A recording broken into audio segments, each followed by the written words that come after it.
You're welcome back. If you've just joined us, you're watching Business Morning. We're coming to you from Channels Television.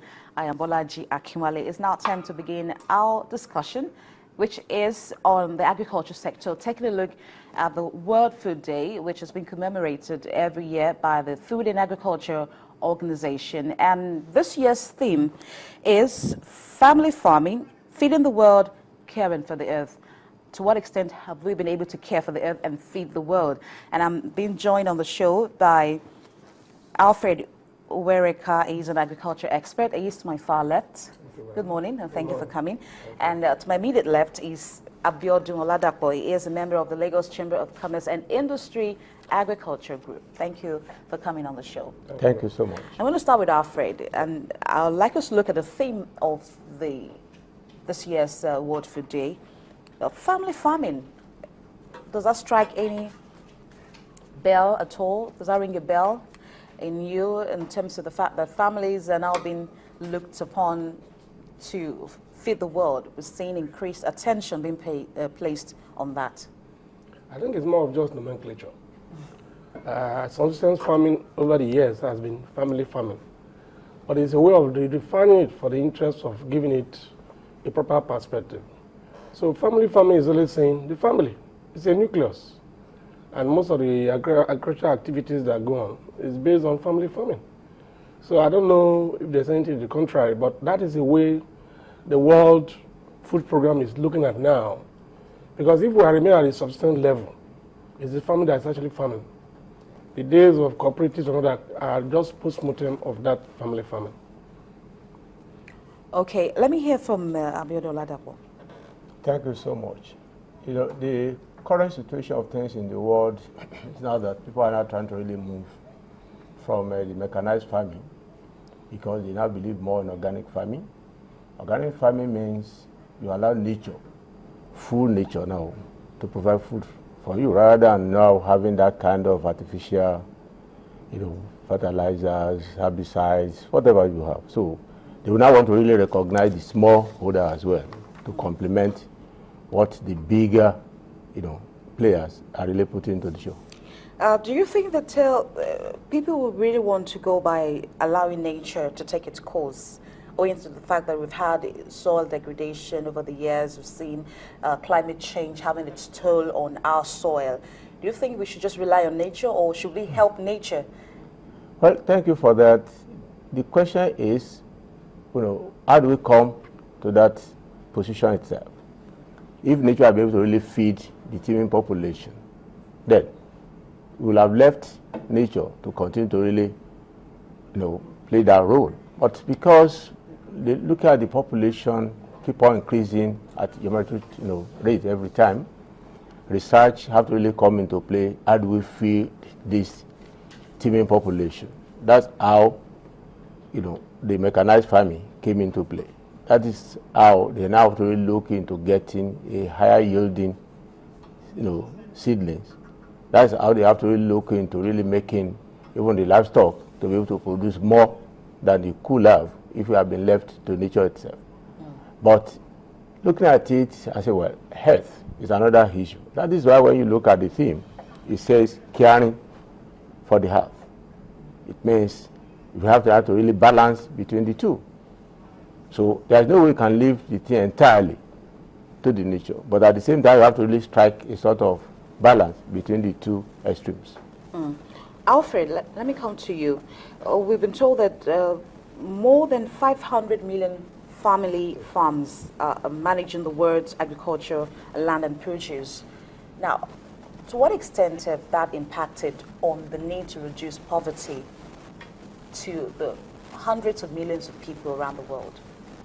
Well, I think the numbers have been put in place to show the family structure. Ideally, farming itself is more of the people. Whatever you use as equipment will be driven by the people. So when they say 500 million people, they're only saying, look, for now, this number, whether it increases or comes down, we want to galvanize them to ensure that they can provide food for the whole world.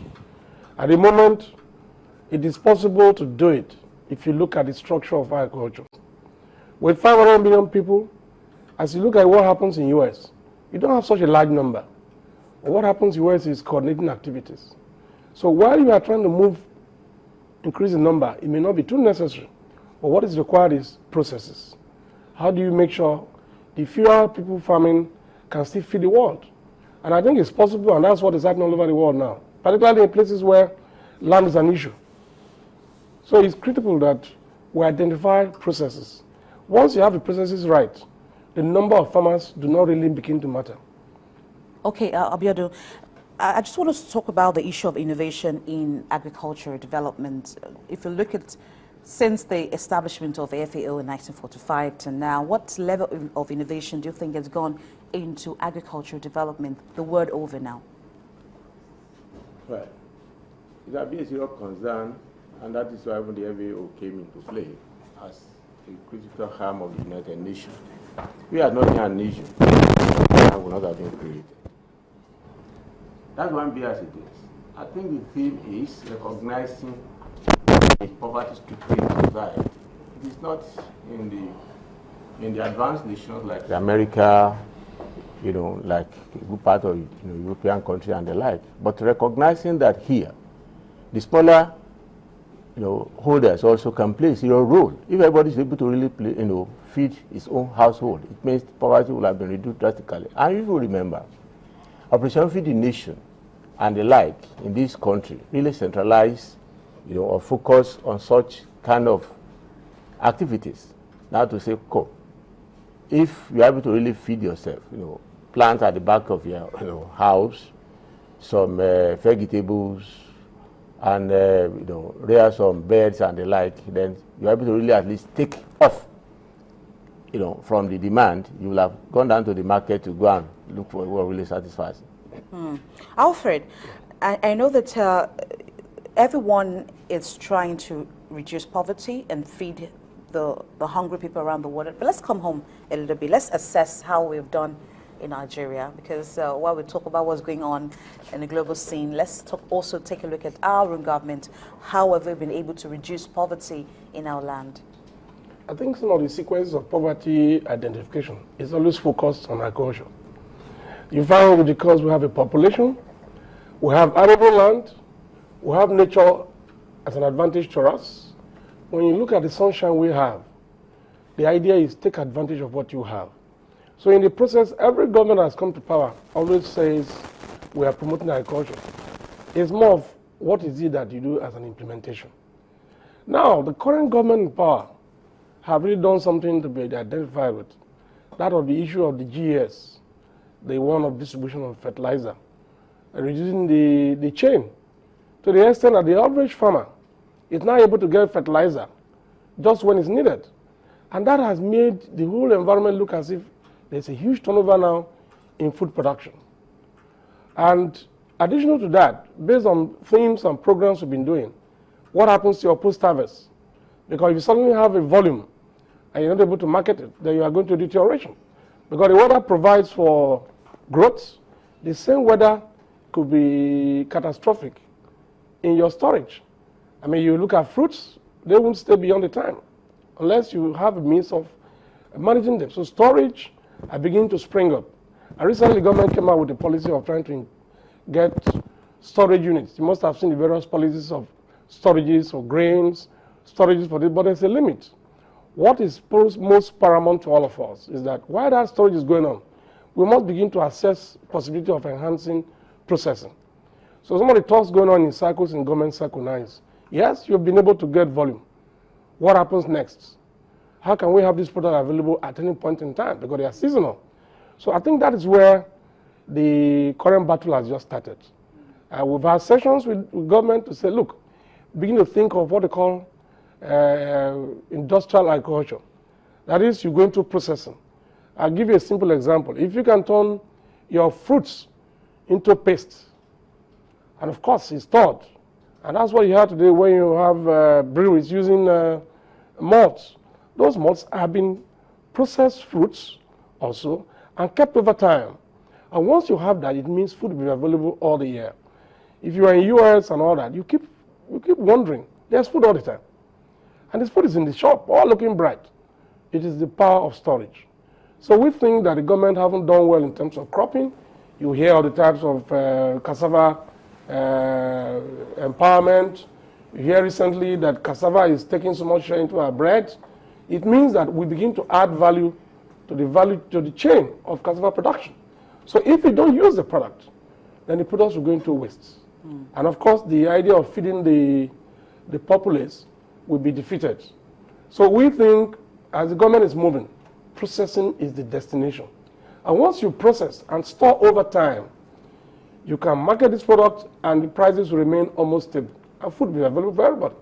Recently, United Nations showed interest in Nigeria to say, look, what are you providing to the world market? What they are asking for is processed products. They're not going to see you bring fresh food. Yes, processed, packaged products. And a few of us who have been in this direction are looking into it now so that we can begin to provide. You look at things like Gary. If you process Gary well, it can stay over 2 years. But if you let the Gary to be at a rudimentary level, the way we process, most of the Gary changes in 6 months. So the pressure now is, how do we make sure these raw materials are now processed, hygienically packaged for use over time? Okay, I just want to ask you there that does this pose as a challenge to small business owners, medium-sized businesses who are into agriculture, especially the value chain areas? Are they having challenges with this issue of having to package processed foods and send it abroad? We found out it's more of what we call the passion. If the farmer wants to process, it's more likely to look out for what he's going to use. Some of us are doing it now. We thought it was something that was unimaginable. If you go to China, there are cottage industries all over the place. They're not very big, but they are coming out with volumes. I think it's more of putting the passion on what you think is best served.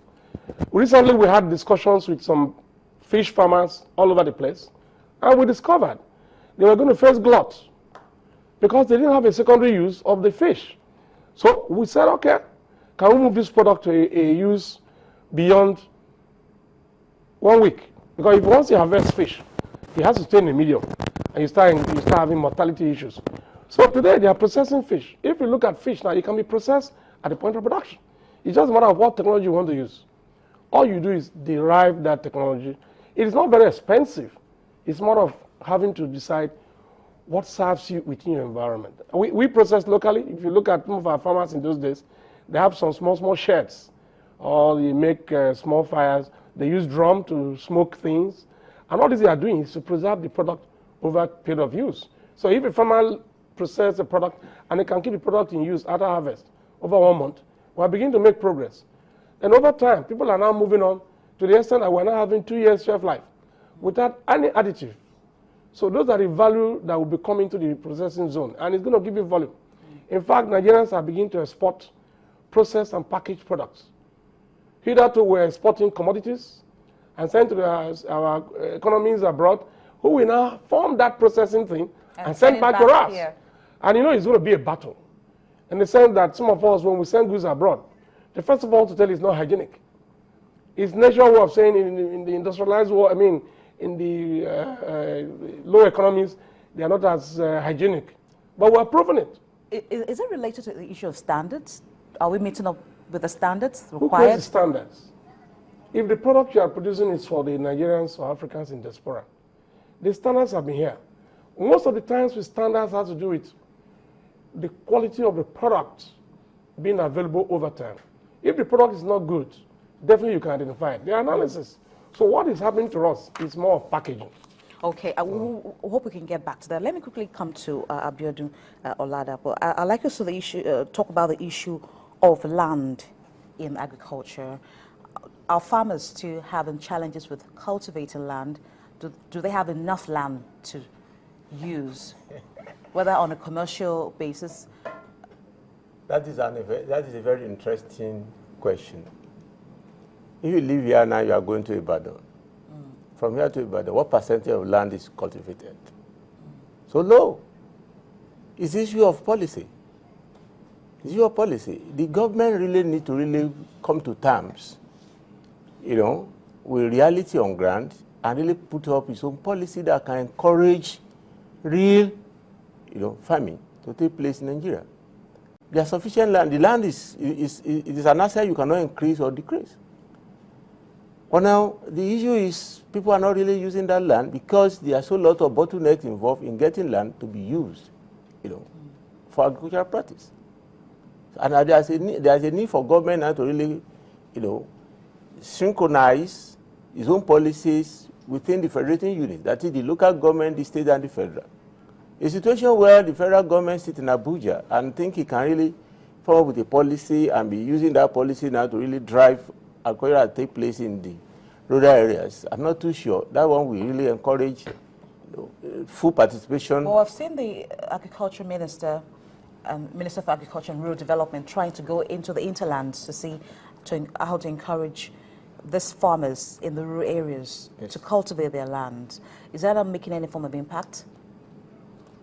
Well, it's making some impact, but I'm not too sure if that impact is good enough.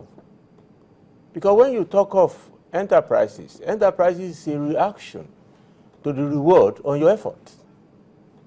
Somebody who produced a lot of agriculture last year and everything went to post-harvest waste was not able to really get value for his effort. And you are not asking him to go back into it. It's going to compensate him for that.